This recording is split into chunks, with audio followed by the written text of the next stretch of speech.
जीता हूं देश के लिए, मैं जीता हूं 125 करोड़ देशवासियों के लिए, मैं जीता हूं आपके लिए।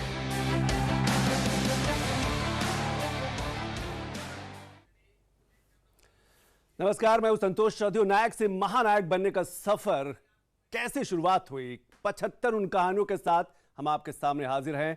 75 साल, क्योंकि आज प्रधानमंत्री नरेंद्र मोदी का जन्मदिन है और ये सिर्फ आंकड़े भर नहीं है बल्कि मील का पत्थर है। प्रधानमंत्री मोदी के 75वें जन्मदिन को पूरे देश में लोग अलग अलग अंदाज से मना रहे हैं। 2014 से बात करें तो देश की सत्ता संभालने वाले पीएम मोदी कड़े फैसले और देश हित में बड़े फैसले लेने के लिए जाने जाते हैं। आज उनके 75वें जन्मदिन पर दिखाते हैं पीएम मोदी की वो 75 बड़े फैसले, जिनसे न केवल आम आदमी के जीवन में बड़ा सकारात्मक बदलाव हुआ है बल्कि देश भी मजबूती से आगे बढ़ा है और देश की अर्थव्यवस्था भी तेजी से आगे बढ़ी है। तो सबसे पहले वो 75 अनसुनी कहानियां।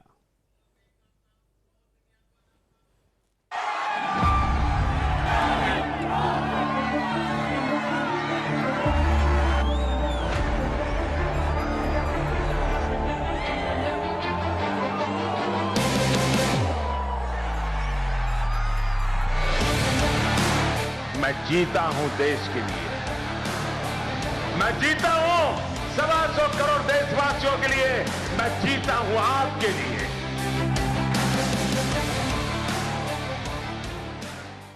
इस दिवाली में आपकी डबल दिवाली का काम मैं करने वाला हूं। इस दिवाली में आपको एक बहुत बड़ा तोहफा देशवासियों को मिलने वाला है। हम नेक्स्ट जनरेशन जीएसटी रिफॉर्म्स लेकर के आ रहे हैं। ये दिवाली के अंदर आपके लिए तोहफा बन जाएंगे। सामान्य मानवीय की जरूरतों के टैक्स भारी मात्रा में कम कर दिए जाएंगे। दिवाली से पहले मोदी सरकार ने देश की जनता को बड़ा तोहफा दिया है। जीएसटी काउंसिल की 56वीं बैठक में 5, 12, 18 और 28% के 4 टैक्स स्लैब को खत्म करके सरकार ने 5 और 18% के 2 टैक्स स्लैब को मंजूरी दे दी। नए बदलाव 22 सितंबर 2025 से लागू होंगे। इस फैसले ने आम आदमी को बड़ी राहत दी है। रोजमर्रा की कई चीजें अब सस्ती हो जाएंगी। पीएम मोदी का सशक्त नेतृत्व 2025 में भी सामने आया, जब पहलगाम आतंकी हमले के बाद भारत ने पाकिस्तान के खिलाफ ऑपरेशन सिंदूर चलाया, जिसके बाद पाकिस्तान को घुटने टेकने पड़े। पीएम मोदी ने अपने एक और फैसले से साबित किया वो देश के लिए दोस्ती को भी ताक पे रख सकते हैं। अमेरिका भारत के कृषि और डेयरी सेक्टर में एंट्री चाहता है, लेकिन मोदी सरकार इसके लिए तैयार नहीं है। इसके पीछे किसानों के हित के अलावा धार्मिक वजह भी है। पीएम मोदी के इन्हीं फैसलों की वजह से आज हिंदुस्तान लगातार कामयाबी की छलांग लगा रहा है और दुनिया के मानचित्र पर अपनी अलग छाप छोड़ रहा है। पीएम मोदी के कार्यकाल में भारत तेजी से अपने रक्षा निर्यात में वृद्धि कर रहा है। भारत का रक्षा निर्यात 2013-14 में 686 करोड़ रुपए से लगभग 34 गुना बढ़कर 2024-25 में 23,622 करोड़ रुपए पहुंच चुका है। भारत अब 100 से अधिक देशों को निर्यात कर रहा है। भारत रक्षा उपकरणों के अपने घरेलू उत्पादन का भी तेजी से विस्तार कर रहा है। 2024-25 में रक्षा मंत्रालय ने 2.09 लाख करोड़ रुपए से अधिक के 193 कॉन्ट्रैक्ट साइन किए। इनमें से 177 कॉन्ट्रैक्ट घरेलू उद्योग को दिए गए। मोदी सरकार ने 2016 में वायुसेना को मजबूत करने के लिए फ्रांस से 36 राफेल लड़ाकू विमान खरीदने का फैसला किया। वहीं 2025 में नेवी की ताकत बढ़ाने के लिए फ्रांस के साथ 26 राफेल मरीन जेट विमानों का सौदा हुआ। मोदी सरकार ने देश के दुश्मनों को सबक सिखाने से कभी समझौता नहीं किया। उन्होंने इसके लिए हमेशा सेना को खुली छूट दी। इसका सबूत है 2016 का सर्जिकल स्ट्राइक और 2019 में बालाकोट में हवाई हमला। भारत का पहला स्वदेशी विमानवाहक पोत आईएनएस विक्रांत औपचारिक रूप से 2 सितंबर 2022 को नौसेना में शामिल हुआ। इसे प्रधानमंत्री नरेंद्र मोदी ने लगभग 1 साल समुद्री परीक्षण पूरा करने के बाद नौसेना को सौंपा। आईएनएस विक्रांत 20,000 करोड़ रुपए की लागत से तैयार हुआ है। प्रधानमंत्री नरेंद्र मोदी ने 2 सितंबर 2022 को नए नौसेना ध्वज का अनावरण किया। उन्होंने नया ध्वज छत्रपति शिवाजी को समर्पित किया। देश के आजाद होने के बाद से भारतीय सेना में ब्रिटिश औपनिवेशिक झंडे और बैच का ही इस्तेमाल होता रहा था। 27 अगस्त 2025 को प्रधानमंत्री नरेंद्र मोदी की अध्यक्षता में केंद्रीय मंत्रिमंडल ने राष्ट्रमंडल खेल 2030 के लिए बोली प्रस्तुत करने के लिए युवा मामले और खेल मंत्रालय के प्रस्ताव को मंजूरी दी। इसके साथ ही 2036 में ओलंपिक की मेजबानी के लक्ष्य के साथ भारत को वैश्विक खेल महाशक्ति के रूप में स्थापित करने का लक्ष्य है। प्रधानमंत्री नरेंद्र मोदी ने 6 जून 2025 को चिनाब ब्रिज का उद्घाटन किया। ये चिनाब नदी के ऊपर बना दुनिया का सबसे ऊंचा रेलवे पुल है, जो कटरा और बनिहाल के बीच स्थित है। पुल की कुल लंबाई लगभग 1315 मीटर है। ये एफिल टावर से भी ऊंचा है। 58 खादी के विकास के लिए मोदी सरकार लगातार काम कर रही है। खादी और ग्रामोद्योग आयोग ने वित्तीय वर्ष 2024-25 में ऐतिहासिक उपलब्धि हासिल की है। इस दौरान 1.7 लाख करोड़ रुपए का कारोबार दर्ज किया गया। 6 अप्रैल 2025 को प्रधानमंत्री नरेंद्र मोदी ने नया पंबन रेल पुल राष्ट्र को समर्पित किया। ये भारत का पहला वर्टिकल लिफ्ट समुद्री पुल है, जिसे 700 करोड़ रुपए से अधिक की लागत से बनाया गया है। 29 फरवरी 2024 को प्रधानमंत्री मोदी की अध्यक्षता में केंद्रीय मंत्रिमंडल ने प्रधानमंत्री सूर्य घर मुफ्त बिजली योजना को मंजूरी दी। ये दुनिया की सबसे बड़ी घरेलू रूफटॉप और ऊर्जा पहल है। इसका उद्देश्य 1 करोड़ घरों को हर महीने 300 यूनिट तक मुफ्त बिजली उपलब्ध कराना है। मोदी सरकार वन नेशन वन इलेक्शन की तरफ तेजी से आगे बढ़ रही है। 14 मार्च 2024 को भारत के पूर्व राष्ट्रपति रामनाथ कोविंद की अध्यक्षता में गठित उच्च स्तरीय समिति ने राष्ट्रपति द्रौपदी मुर्मू को अपनी रिपोर्ट सौंपी है। इसका मकसद चुनाव की लागत कम करना और बार बार चुनावों से होने वाले व्यवधानों को कम करना है। उत्तर पूर्वी क्षेत्र के लिए मोदी सरकार लगातार काम कर रही है। सरकार ने पूर्वोत्तर में अफसा क्षेत्रों में 75% की कमी की है। 2014 की तुलना में 2024 में इस क्षेत्र में उग्रवाद में 64% की कमी आई है। 5000 किलोमीटर से अधिक सड़क परियोजनाएं चल रही हैं। 2018 में 16 साल की देरी के बाद आखिरकार बोगीबील पुल का निर्माण पूरा हुआ। 24 अगस्त 2024 को प्रधानमंत्री मोदी की अध्यक्षता में केंद्रीय मंत्रिमंडल ने यूनिफाइड पेंशन स्कीम को मंजूरी दी, जो 1 अप्रैल 2025 से लागू हो गई है। इससे 23 लाख केंद्र सरकार के कर्मचारियों को लाभ मिलने की संभावना है। राज्य सरकारें भी यूपीएस चुनती हैं, तो कुल लाभार्थी करीब 90 लाख होंगे। इस साल मोदी सरकार आयकर सुधार 2025 लेकर आई। केंद्रीय बजट 2025-26 में केंद्रीय मंत्री निर्मला सीतारमण ने भी करदाताओं को लाभ पहुंचाने के लिए टैक्स स्लैब और दरों में व्यापक बदलाव का प्रस्ताव रखा। नई व्यवस्था के तहत 12 लाख रुपए सालाना आय तक कोई टैक्स नहीं देना है। मोदी सरकार वक्फ विधेयक 2025 लेकर आई, जिसे 2 को लोकसभा और 3 अप्रैल को राज्यसभा से पारित किया गया। इसका मकसद वक्फ अधिनियम 1995 में संशोधन करना, वक्फ संपत्तियों के विनिमय और प्रबंधन में आने वाले मुद्दों और चुनौतियों का समाधान करना और भारत में वक्फ संपत्तियों के प्रशासन और प्रबंधन में सुधार करना है। कोविड काल में मोदी सरकार ने प्रधानमंत्री गरीब कल्याण अन्न योजना की शुरुआत की। इसके जरिए लोगों को मुफ्त राशन दिया जाता है। देश के लगभग 81.35 करोड़ लोग इस योजना के लाभार्थी हैं। 1 जनवरी 2024 को सरकार ने इस योजना को 5 साल के लिए बढ़ा दिया था।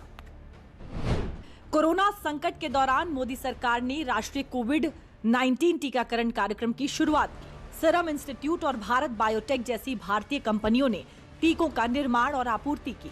अब तक कुल 220.69 करोड़ डोज लगाई जा चुकी है।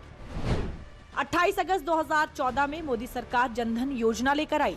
इसका मकसद है देश के हर उस इंसान के पास बैंक खाता हो जो अब तक बैंकिंग सिस्टम से बाहर था, खासकर गरीब, गांव वाले, मजदूर और जिनके पास पैसे कम हैं।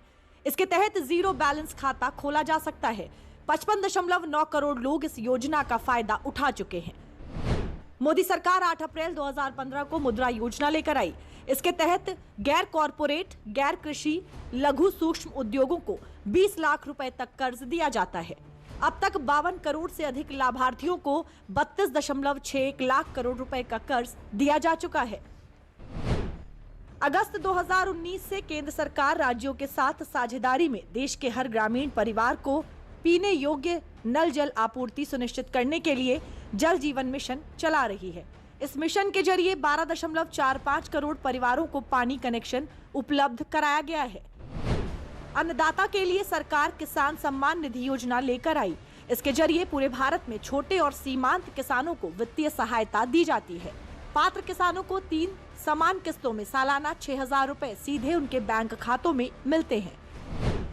2 अक्टूबर 2014 को मोदी सरकार ने स्वच्छ भारत मिशन की शुरुआत की, जिसका मकसद ग्रामीण क्षेत्रों में खुले में शौच से मुक्ति और शहरी क्षेत्रों में कूड़ा कचरा और सीवेज से संबंधित समस्याओं का समाधान करना था। इस योजना के तहत 12.55 करोड़ शौचालय बन चुके हैं। प्रधानमंत्री मोदी का सपना है देश के हर गरीब के पास उसका अपना पक्का मकान हो। इसके लिए केंद्र सरकार पीएम आवास योजना लेकर आई। प्रधानमंत्री आवास योजना शहरी 25 जून 2015 को लॉन्च की गई और प्रधानमंत्री आवास योजना ग्रामीण 1 अप्रैल 2016 को लॉन्च की गई। इसके तहत 4 करोड़ घर बनाए गए। प्रधानमंत्री नरेंद्र मोदी ने 14 सितंबर 2017 को मुंबई और अहमदाबाद के बीच भारत की पहली हाई स्पीड बुलेट ट्रेन परियोजना की आधारशिला रखी। 508 किलोमीटर लंबी इस परियोजना में करीब 1,08,000 करोड़ रुपए की लागत का अनुमान है। जुलाई 2025 तक 310 किलोमीटर का निर्माण हो चुका है। 20 अक्टूबर 2023 को प्रधानमंत्री मोदी ने गाजियाबाद के साहिबाबाद रैपिडेक्स स्टेशन पर दिल्ली गाजियाबाद मेरठ RRTS कॉरिडोर के प्राथमिकता वाले सेक्शन का उद्घाटन किया, जिसे नमो भारत रैपिडेक्स ट्रेन कहा जाने लगा। 13 अक्टूबर 2021 प्रधानमंत्री गतिशक्ति राष्ट्रीय मास्टर प्लान की शुरुआत हुई। ये भारत के आर्थिक क्षेत्रों में मल्टी मॉडल इंफ्रास्ट्रक्चर कनेक्टिविटी को बेहतर बनाने की एक व्यापक पहल है। उद्यमियों को समर्थन देने, एक मजबूत स्टार्टअप इकोसिस्टम बनाने और दुनिया को नौकरी देने वाला देश बनने के मकसद से मोदी सरकार ने 16 जनवरी 2016 को स्टार्टअप इंडिया की शुरुआत की। मोदी सरकार ने 25 सितंबर 2014 को मेक इन इंडिया की शुरुआत की। इसका मकसद निवेश को सुगम बनाना, इनोवेशन को बढ़ावा देना, सर्वश्रेष्ठ बुनियादी ढांचे का निर्माण और भारत को मैन्युफैक्चरिंग, डिजाइन और इनोवेशन का केंद्र बनाना है। मेक इन इंडिया के जरिए भारत लगातार अपने लक्ष्यों को हासिल कर रहा है।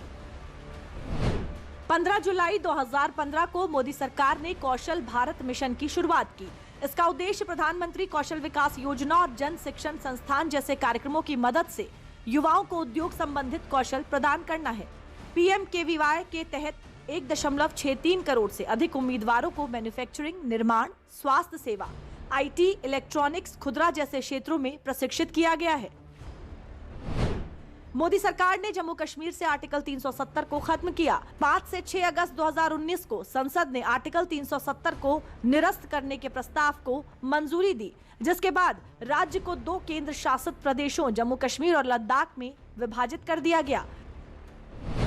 ग्रुप C और D सेवाओं के लिए इंटरव्यू को मोदी सरकार ने खत्म किया। 15 अगस्त 2015 को स्वतंत्रता दिवस पर लाल किले की प्राचीर से बोलते हुए प्रधानमंत्री नरेंद्र मोदी ने साक्षात्कार की समाप्ति और नौकरी के चयन को पूरी तरह से लिखित परीक्षा के आधार पर करने का सुझाव दिया था। मोदी सरकार ने 1 अक्टूबर 2022 को भारत में 5G सेवाओं का शुभारंभ किया। देश के 99.8% जिलों में इस वक्त ये उपलब्ध है। 25 करोड़ से ज्यादा मोबाइल ग्राहक 5G सेवा का इस्तेमाल कर रहे हैं। भारत की पहली G20 अध्यक्षता में 18वां G20 नेताओं का शिखर सम्मेलन 9 से 10 सितंबर 2023 को वसुधैव कुटुंबकम की भावना के साथ नई दिल्ली के भारत मंडपम में आयोजित किया गया। इस शिखर सम्मेलन में 20 सदस्य देशों, 9 आमंत्रित देशों और 14 अंतर्राष्ट्रीय संगठनों ने भाग लिया। 27 सितंबर 2014 को प्रधानमंत्री नरेंद्र मोदी ने संयुक्त राष्ट्र महासभा के 69वें सत्र के दौरान में 21 जून को अंतर्राष्ट्रीय योग दिवस के रूप में मनाने का प्रस्ताव रखा। संयुक्त राष्ट्र ने 193 सदस्य देशों और 173 सह प्रायोजकों के समर्थन से 21 जून को आधिकारिक रूप से अंतर्राष्ट्रीय योग दिवस घोषित किया। देश के आम आदमी के लिए मोदी सरकार उड़ान योजना लेकर आई। 21 अक्टूबर 2016 को इस दृष्टिकोण के साथ इसकी शुरुआत की गई। चप्पल पहनने वाला एक आम आदमी भी हवाई यात्रा कर सके। इस योजना से 1.49 करोड़ से अधिक यात्री लाभान्वित हुए हैं। अमृत भारत स्टेशन योजना के अंतर्गत 6 अगस्त 2023 को प्रधानमंत्री श्री नरेंद्र मोदी ने देश भर के 508 रेलवे स्टेशनों के पुनर्विकास की आधारशिला रखी। 24,470 करोड़ रुपए से अधिक की लागत से पुनर्विकसित ये 508 स्टेशन 27 राज्यों और केंद्र शासित प्रदेशों में स्थित हैं। प्रधानमंत्री मोदी ने 13 अक्टूबर 2021 को प्रगति मैदान से प्रधानमंत्री गति शक्ति का शुभारंभ किया। ये भारत के आर्थिक क्षेत्रों में मल्टी मॉडल इंफ्रास्ट्रक्चर कनेक्टिविटी को बेहतर बनाने की एक व्यापक पहल है। प्रधानमंत्री गति शक्ति पहल के तहत अब तक 57 केंद्रीय मंत्रालयों और विभागों को शामिल किया जा चुका है। मोदी सरकार ने आयुष्मान भारत योजना की शुरुआत की। इस योजना के तहत गरीबों को 5 लाख रुपए तक फ्री इलाज की सुविधा मिलती है। अब तक 9.84 करोड़ लोगों को इस योजना का लाभ मिल चुका है। आयुष्मान भारत प्रधानमंत्री जन आरोग्य योजना के अंतर्गत 70 साल और उससे अधिक उम्र के सभी वरिष्ठ नागरिकों को अलग स्वास्थ्य कवर दिया गया। मोदी सरकार ने आपराधिक कानूनों के क्षेत्र में ऐतिहासिक कदम उठाया। जुलाई 2024 से मोदी सरकार ने 3 नए आपराधिक कानूनों की घोषणा की। आईपीसी की जगह भारतीय न्याय संहिता 2023, सीआरपीसी की जगह भारतीय नागरिक सुरक्षा संहिता 2023 और भारतीय साक्ष्य अधिनियम की जगह भारतीय साक्ष्य अधिनियम 2023 लागू किया गया। मोदी सरकार के 11 साल के कार्यकाल में 2014 से अब तक मेडिकल कॉलेजों की संख्या 387 से बढ़कर 780 हो गई है। 2025-26 के बजट में 10,000 अतिरिक्त मेडिकल सीटों की घोषणा की गई है। गरीब महिलाओं के लिए प्रधानमंत्री मोदी क्रांतिकारी उज्ज्वला योजना लेकर आए। इसके जरिए गरीब परिवारों की महिलाओं को बिना किसी जमा राशि के एलपीजी कनेक्शन दिया जाता है। इससे उन्हें लकड़ी और गोबर के उपलों से निकलने वाले धुएं से छुटकारा मिला। 10.33 करोड़ घरों को अब तक एलपीजी कनेक्शन दिए जा चुके हैं। मोदी सरकार ने राष्ट्रीय पिछड़ा वर्ग आयोग यानी एनसीबीसी को संविधान अधिनियम 2018 के जरिए संवैधानिक दर्जा दिया। पिछड़ा वर्ग के लिए नया राष्ट्रीय आयोग अनुच्छेद 338B के तहत गठित किया गया। 22 जनवरी 2024 को मोदी अयोध्या में श्री रामलला के प्राण प्रतिष्ठा में शामिल हुए। 5 अगस्त 2020 को प्रधानमंत्री नरेंद्र मोदी ने अयोध्या में राम मंदिर की आधारशिला रखी थी।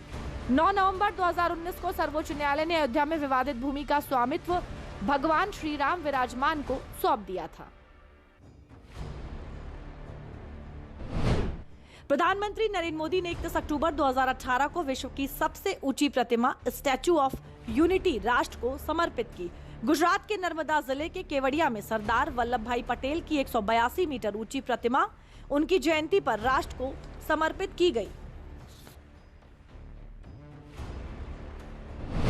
मोदी सरकार ने मुस्लिम महिलाओं को 3 तलाक से आजादी दिलाई। लोकसभा ने 25 जुलाई 2019 को मुस्लिम महिला विधेयक 2019 पारित किया। इसके बाद राज्यसभा ने भी इसे 30 जुलाई 2019 को पारित कर दिया। राष्ट्रपति की सहमति के बाद 19 सितंबर 2018 से ये लागू हो गया। मोदी सरकार ने ईडब्ल्यूएस के लिए 10% आरक्षण का प्रावधान लागू किया। 12 जनवरी 2019 को अधिनियम लागू हुआ। ये सेवाओं और शैक्षणिक संस्थाओं में प्रवेश में आर्थिक रूप से कमजोर वर्गों को आरक्षण का लाभ देता है। पीएम मोदी ने 10 दिसंबर 2020 को नए संसद भवन की आधारशिला रखी। इसकी कुल लागत लगभग 971 करोड़ रुपए थी और इसका निर्माण लगभग 3 साल में हुआ। पीएम ने 28 मई 2023 को नया संसद भवन राष्ट्र को समर्पित किया। मोदी सरकार ने सेंट्रल विस्टा परियोजना की शुरुआत की, जिसकी अनुमानित लागत लगभग 20,000 करोड़ रुपए है, जिसमें नया संसद भवन, central Vista Avenue, common central सचिवालय की 10 इमारतें, सेंट्रल कॉन्फ्रेंस सेंटर, उपराष्ट्रपति प्रधानमंत्री के लिए आवास और प्रधानमंत्री कार्यालय के साथ कार्यकारी एनक्लेव शामिल हैं।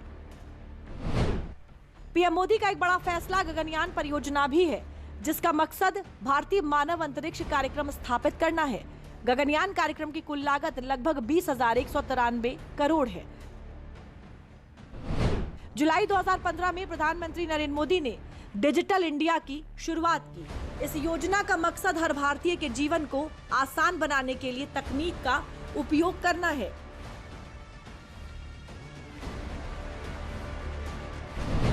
मोदी सरकार ने 15 जून 2022 को अग्निपथ योजना शुरू की। इस योजना के तहत चुने गए युवाओं को अग्निवीर कहा जाता है। ये योजना युवाओं को 4 साल सशस्त्र बलों में सेवा करने का मौका देती है। राष्ट्रीय और राज्य स्तर पर नीति निर्माण में महिलाओं की अधिक भागीदारी के लिए मोदी सरकार महिला आरक्षण विधेयक लेकर आई। इसका उद्देश्य लोकसभा, राज्य विधानसभाओं में महिलाओं के लिए कुल सीटों की 1/3 सीटें आरक्षित करना है। भारत में डिजिटल भुगतान में क्रांति की शुरुआत मोदी सरकार ने की। यूपीआई अब वैश्विक स्तर पर लगभग 50% लेन देन के लिए इस्तेमाल होता है।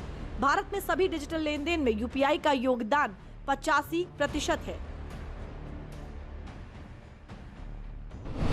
पाकिस्तान, अफगानिस्तान और बांग्लादेश में धार्मिक उत्पीड़न के आधार पर हिंदू, सिख, बौद्ध, जैन, पारसी और ईसाई समुदायों के लोगों को भारतीय नागरिकता देने का काम मोदी सरकार ने किया। इसके लिए सरकार नागरिक संशोधन अधिनियम लेकर आई। इसे 10 जनवरी 2020 से लागू किया गया। मोदी सरकार ने 21 सितंबर 2016 को रेल बजट को आम बजट में विलय करने को मंजूरी दी। इस विलय से 2 अलग-अलग बजट रखने की जरूरत को कम किया गया। इससे वितरण और सुशासन के पहलुओं पर ध्यान केंद्रित हुआ। 15 फरवरी 2019 को पीएम मोदी ने पहली semi high speed Vande Bharat express train को हरी झंडी दिखाई। ये ट्रेन दिल्ली से वाराणसी के लिए रवाना हुई। अगस्त 2025 तक 144 से अधिक वंदे भारत ट्रेन चल चुकी है। मोदी सरकार ने 100% रेलवे विद्युतीकरण का फैसला किया है। इसका मकसद पर्यावरण के अनुकूल, तेज और एनर्जी एफिशिएंट परिवहन साधन उपलब्ध कराना है। 98% ब्रॉड गेज नेटवर्क का विद्युतीकरण हो चुका है। 29 में से 23 राज्यों में 100% का टारगेट सरकार पूरा कर चुकी है। भारतीय डाक सेवा का कायाकल्प मोदी सरकार ने किया। भारतीय डाक भुगतान बैंक की स्थापना भारत सरकार की 100% इक्विटी के साथ की गई। इसे 1 सितंबर 2018 को लॉन्च किया गया। बैंक ने 12 करोड़ से अधिक ग्राहकों को सफलतापूर्वक जोड़ा है। प्रधानमंत्री नरेंद्र मोदी ने 25 जून 2015 को स्मार्ट सिटी मिशन शुरू किया। इसके जरिए कुशल सेवाएं, मजबूत बुनियादी ढांचा और टिकाऊ समाधान से 100 शहरों में जीवन की गुणवत्ता में सुधार लाना है।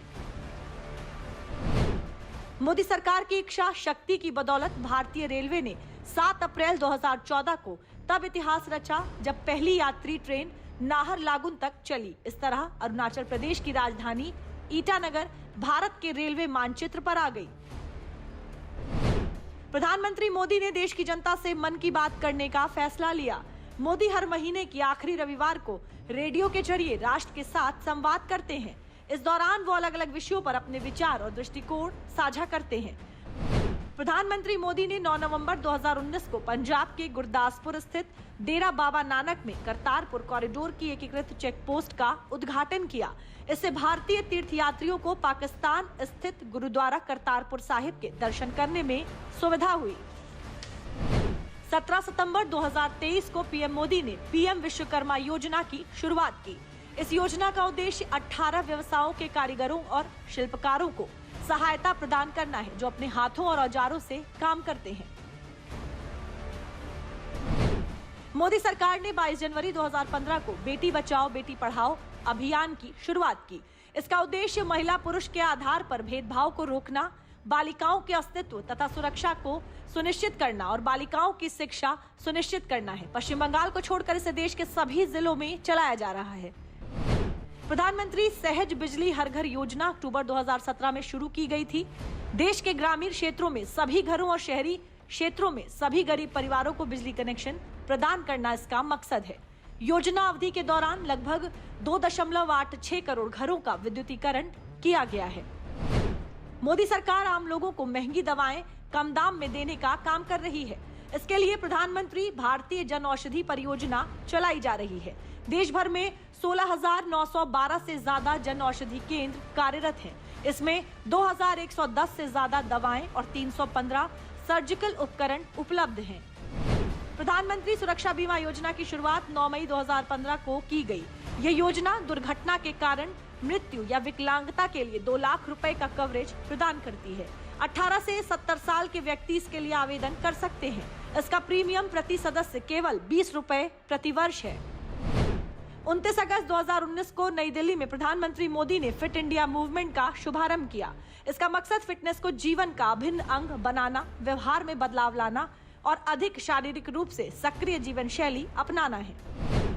23 अगस्त 2023 को चंद्रयान 3 लैंडर चंद्रमा के दक्षिणी ध्रुव के पास सफलतापूर्वक उतरा था। ऐसा करने वाला भारत दुनिया का चौथा देश बना।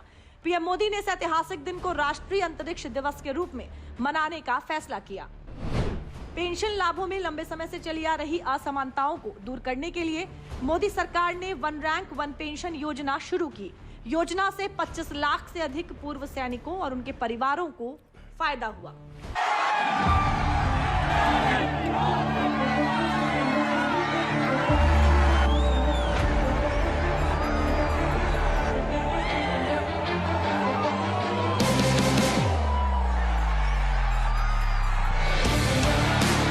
मैं जीता हूं देश के लिए, मैं जीता हूं 125 करोड़ देशवासियों के लिए, मैं जीता हूं आपके लिए। तो देखा आपने कि पूरा देश प्रधानमंत्री नरेंद्र मोदी का जन्मदिन मना रहा है। भारत के पिछले 11 सालों का अगर देखें तो 11 सालों में जिस तरीके से भारत की विदेश नीति रही है, जिस तरीके से भारत 10वीं बड़ी अर्थव्यवस्था से 5वीं पर पहुंचा है और 4थी पर पहुंचने के रास्ते में, जिस तरीके से कहा जा सकता है कि कड़े और बड़े फैसलों के लिए पिछले 11 साल रहे हैं। और शायद इसीलिए कई बड़े नेता कह रहे हैं कि दुनिया में सबसे बड़े लोकप्रिय, सबसे खास, सबसे ज्यादा लोकप्रिय नेता अगर कोई है तो वो है प्रधानमंत्री नरेंद्र मोदी। दूरदर्शन उत्तर प्रदेश की तरफ से भी प्रधानमंत्री मोदी को जन्मदिन की ढेर सारी शुभकामनाएं। नमस्कार।